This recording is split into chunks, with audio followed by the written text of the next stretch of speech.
xubin ka tirsan Somaliland Society Europe inaad ka mid noqotay wasiirada ay u garteen shahaado sharaftan annagoo jeclaan lahayn in wax ka weyn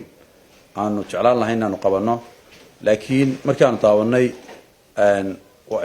wasiiradii uu yani aanu aragnay ee ka shaqeeya gacanta kaga shaqeeya practical oo waxa aad aan u xusi karaa markii cagafta dhinacaad ka saarnayd ilaa sanada joogtay iyo markaad culimada xidhneed boorka dhexdiisa dhex galaysa way yar tahay waa naadir in wasiirku gacantiisa ka shaqeeyo waxaan halkan uga mahadnaqayaa ururkan Somaliland Society Europe oo dalka la socda waxqabadkiisa